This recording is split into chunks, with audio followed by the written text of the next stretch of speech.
Hello everyone, কেমন আছো তোমরা সবাই? আশা করছি সবাই খুব ভালো আছো। নাও একটা বিষয় নিয়ে প্রচুর তোমরা বিভিন্ন জায়গাতে কমেন্ট করছো, বিভিন্ন জায়গাতে প্রশ্ন করছো যে স্যার মিসলেনিয়াস এবং ক্লার্কশিপ এক্সামের বর্তমান সিচুয়েশনে আপডেট কি।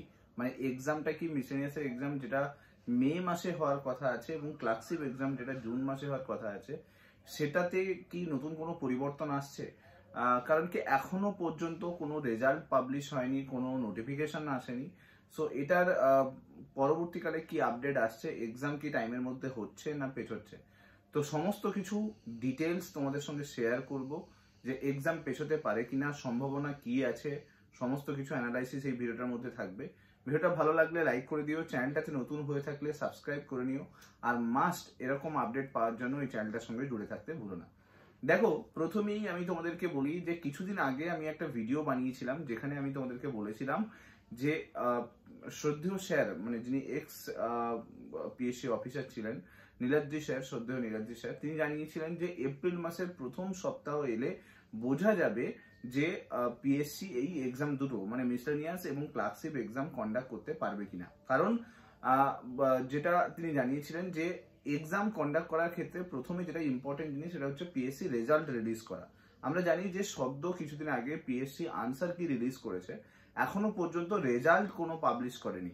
এবং তিনি জানিয়েছিলেন যে এই সমস্ত এক্সামের রেজাল্ট বার করতে গিয়ে একটা প্রবলেম যেটা হচ্ছে সেটা হচ্ছে এত স্টুডেন্টের কপি চেক করা নাকি সম্ভব হচ্ছে না। পিএসসি টাইমের মধ্যে এখনো পর্যন্ত কপি চেক করে উঠতে পারেনি। নাও এখানে প্রশ্ন হলো, অলরেডি অনেকটা সময় পেরিয়ে গেছে তাও পিএসসি চেক করে উঠতে পারেনি।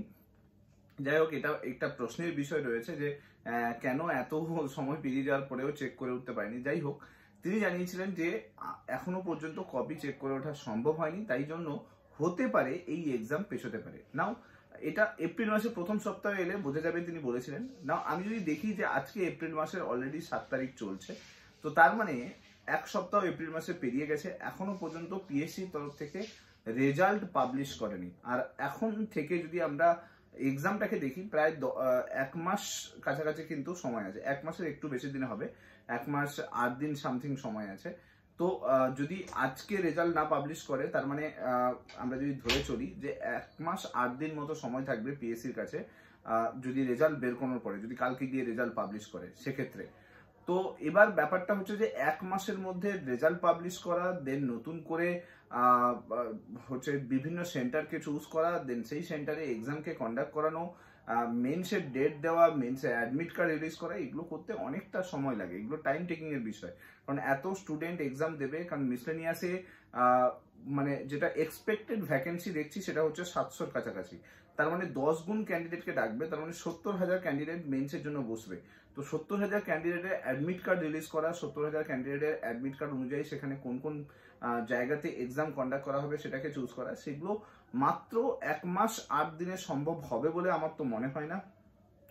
সো তিনি বলেছিলেন যে পিএসসি হয়তো হতে পারে প্রথম সপ্তাহে যদি রেজাল্ট রিলিজ করে সেটা, তবে কিন্তু সেক্ষেত্রে পসিবিলিটি থাকতে পারে যে এক্সাম টাইমের মধ্যে কন্ডাক্ট হবে। কিন্তু এখনো পর্যন্ত যা দেখতে পাচ্ছি যে পিএসসির তরফ থেকে কোনো রেজাল্ট কিন্তু অফিসিয়াল ওয়েবসাইটে পাবলিশ হয়নি।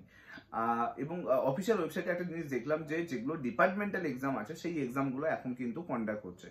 তার মানে যে এখনো পর্যন্ত মিসলেনিয়াস এবং ক্লার্কশিপের কপি চেক করা সম্ভব হয়নি বা পসিবল হয়নি, তাই জন্য রেজাল্ট পাবলিশ করতে একটু টাইম লাগছে। আর রেজাল্ট যেহেতু পাবলিশ হয়নি, তার মানে এটা পসিবিলিটি হতে পারে যে এক্সাম কিন্তু পেছাতে পারে। কারণ রেজাল্ট পাবলিশ করতে সময় লাগবে, আর সেই সময় যেহেতু লেগে যাবে, তাহলে হিসেব অনুযায়ী যদি দেখি যে এপ্রিল মাসে গিয়ে রেজাল্ট যদি পাবলিশ করে, তাহলে মে মাসের প্রথম সপ্তাহের মধ্যে তো এক্সাম কন্ডাক্ট করা সম্ভব নয়। তাহলে এই এক্সাম মানে 2 মাস হয়তো পেছোতে পারে, মানে নেক্সট আরো 2 মান্থস মতো টাইম লেগে যেতে পারে যদি এক্সামটাকে কন্ডাক্ট করানো যায়। তাহলে সেক্ষেত্রে প্রত্যেকটা এক্সাম প্রায় 2 মাস মতো পেছোতে পারে, এটা আমার সম্ভাবনা বলছে। এটা কমপ্লিটলি আমার ওপিনিয়ন জানালাম, পুরো অ্যানালাইসিস করার পরে আমার যেটা মনে হচ্ছে যে 2 মাসের কাছাকাছি প্রত্যেকটা এক্সাম পেছোতে পারে। সেই অনুযায়ী মিসলেনিয়াস মে মাস থেকে জুন জুলাইয়ের দিকে চলে যেতে পারে, অথবা ঠিক একইভাবে ক্লার্কশিপ যদি দেখি সেটা আগস্ট সেপ্টেম্বরের দিকে চলে যেতে পারে। তার মানে সম্ভাবনা আছে এখনো পর্যন্ত এক্সাম পেছানোর। এবার প্রশ্ন হলো, তাহলে কি এই পসিবিলিটি নিয়েই প্রিপারেশন রাখবে? আমি বলবো যে তুমি এটা ফোকাস করে পড়াশোনা করো বা প্র্যাকটিস চালিয়ে যাও, সেটা হচ্ছে এক্সাম মে মাসেই কন্ডাক্ট হবে। এবার যদি 2 মাস হাতে আরো এক্সট্রা সময় পেয়ে যাও, তাহলে তোমার কাছে আরো 2 মাস ভালো করে রেডি হওয়ার জন্য পসিবিলিটি থাকলো। আরো ভালো করে 2 মাস প্র্যাকটিস করতে পারবে, আরো ভালো করে 2 মাস রেডি হতে পারবে। সো আমি বলবো, তাই জন্যই বলবো যে এখনকার মতো করে তুমি মে মাসের ডেটটাকেই ফাইনাল হিসাবে ধরে চলো, দিয়ে প্র্যাকটিসটা কন্টিনিউ করো। এবার যদি খুব তাড়াতাড়ি পিএসসি নোটিশ দিয়ে দেবে যে এক্সাম যদি পেছোয়, বা শিডিউল ডেটে যে ডেটে এক্সাম কন্ডাক্ট করতে পারবে সেই রিলেটেড একটা নোটিশ দিয়ে দেবে, দেন তুমি কনফার্ম হয়ে যাবে যে হ্যাঁ এক্সাম পেছোচ্ছে, দেন তাহলে তোমার প্র্যাকটিসটাকে আরো ভালো করে বাড়াবে। সো মেন জিনিস হচ্ছে এক্সামের রেজাল্টটা কবে পাবলিশ হচ্ছে। যেহেতু পিএসসি তরফ থেকে এখনো রেজাল্টের কোনো আশা দেখতে পাচ্ছি না, তাই এক্সাম কিন্তু পেছোতে পারে। যাই হোক, এই সম্পূর্ণ ডিটেলসটা তোমাদের সঙ্গে শেয়ার করলাম। তোমাদের মনের মধ্যে অনেক কোয়ারি ছিল, অনেক জায়গায় আমাকে মেসেজ করছিলে, সেটা আমি তোমাদেরকে জানালাম। বাকি এবার নিজেদের প্র্যাকটিসটা কন্টিনিউ রাখো, নিজেরা যেভাবে রেডি হচ্ছিলে, যে জায়গাগুলোতে উইক ছিল সেগুলোকে একটু ভালো করে তৈরি করার চেষ্টা করো, প্র্যাকটিসটাকে কন্টিনিউ করো। মেন জিনিস হচ্ছে প্র্যাকটিস। যদি তোমার প্র্যাকটিস ঠিক থাকে তাহলে তুমি কিন্তু এই এক্সামটা ভালো করে লিখে আসতে পারবে। বা কারণ এটা ডেসক্রিপটিভ, এতদিন পর্যন্ত এমসিকিউ পড়েছো, তো লিখতে গেলে তোমার কিন্তু প্র্যাকটিসটা দরকার। তো ডিটেলসে তোমাদের সঙ্গে শেয়ার করলাম এক্সাম পেছোতে পারে কিনা।